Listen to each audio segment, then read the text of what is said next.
Mesdames, Messieurs, bonjour et merci de nous rejoindre sur la télévision catholique au sommaire de cette édition.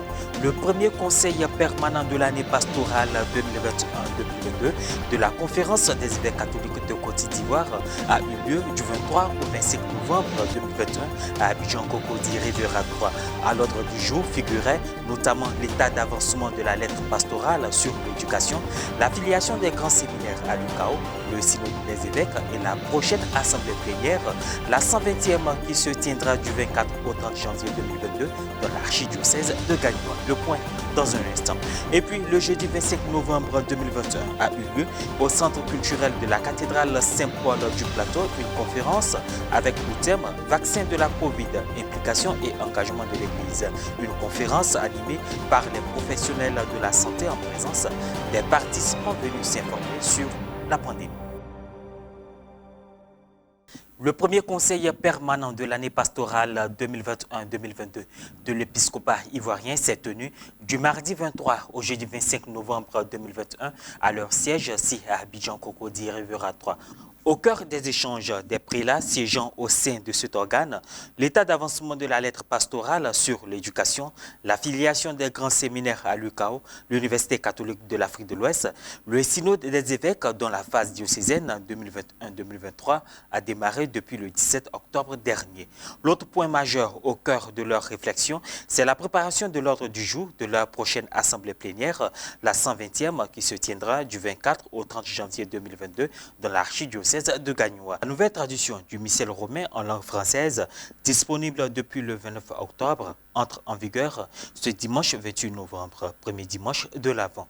En Côte d'Ivoire, ce sera après la traditionnelle retraite spirituelle du temps de l'Avent des archevêques et évêques ivoiriens du 6 au 11 décembre 2021 au centre Sainte-Thérèse de l'Enfant Jésus et de la Sainte-Face de Pingerville dans l'archidiocèse d'Abidjan.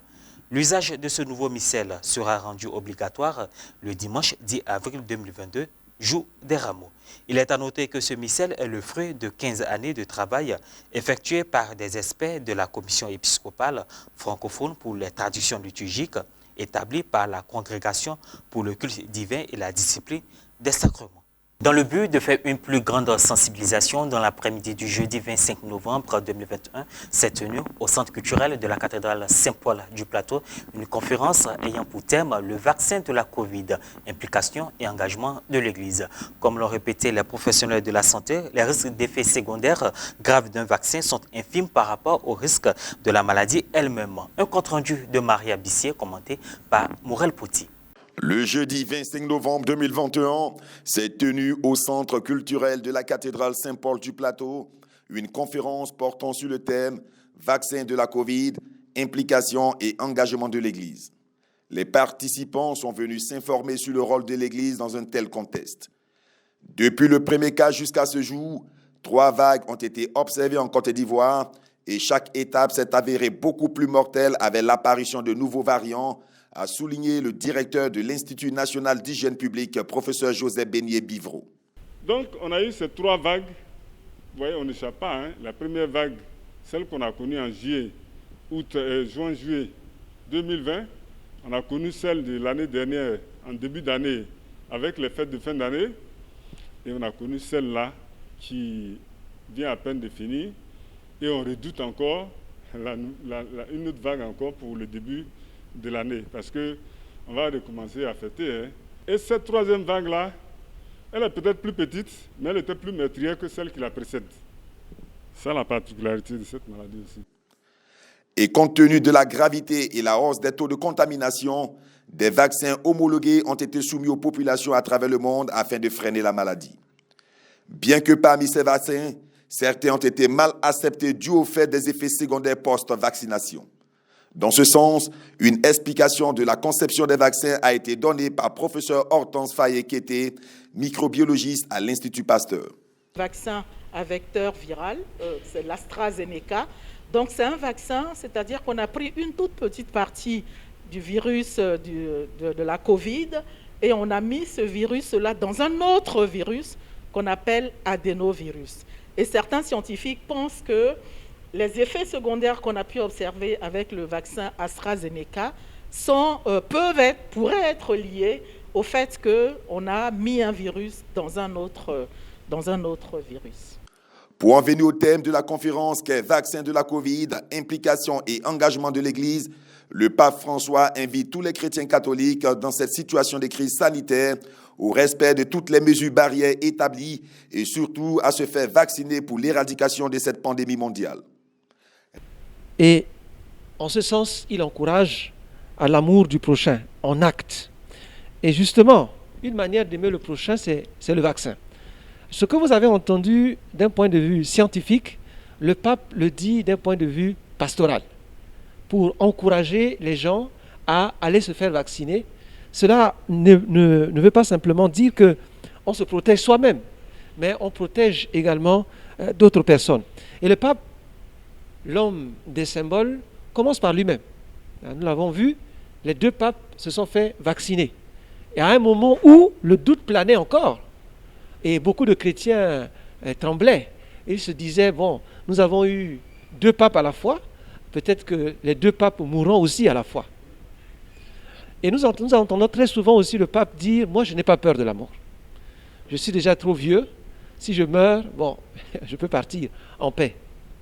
Et la nécessité de protéger la vie, nous l'avons aussi vu avec le pape, surtout dans un de ses premiers gestes, notamment lorsqu'il est parti jeter des bouquets de fleurs dans la mer Méditerranée, qui a vu mourir beaucoup de migrants qui s'en vont en Europe, qui pousse le pape à agir ainsi. Il y a une raison fondamentale à ça. Et ces raisons plutôt, sont dans ce que nous appelons la doctrine sociale de l'Église. La doctrine sociale de l'Église est à différencier avec la doctrine, l'enseignement, les dogmes de l'Église, parce que la doctrine sociale touche plus aux mœurs, aux pratiques, aux actions, à la morale.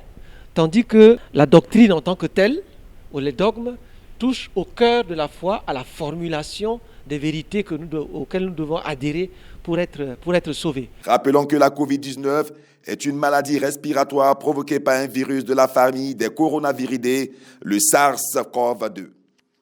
Et pour finir, plusieurs pays européens ont identifié des cas du variant Omicron sur leur territoire. Classé préoccupant par l'Organisation mondiale de la santé OMS, ce variant est soupçonné d'être plus contagieux que les variants précédents. Tour d'horizon des pays concernés à ce stade avec Maria Bissé. Alors que plusieurs contaminations au variant Omicron ont été recensées en Europe, de nombreux pays renforcent leurs restrictions. Le Royaume-Uni, par exemple, durcit les mesures d'entrée sur son territoire. 10 États africains ont déjà été placés sur liste rouge et seuls les résidents britanniques originaires de ces pays sont autorisés à rentrer au Royaume-Uni. Par ailleurs, de nouveaux tests seront demandés dès dimanche à tous les voyageurs. Jusqu'ici, seul un test antigénique était demandé 2 jours après l'arrivée des voyageurs internationaux et aucun isolement jusqu'au résultat. Alors que les autorités sanitaires britanniques ont confirmé samedi avoir identifié au Royaume-Uni 2 cas de Covid-19 comprenant des mutations compatibles avec B11-529. En Italie, un premier cas du variant Omicron a été détecté ce samedi.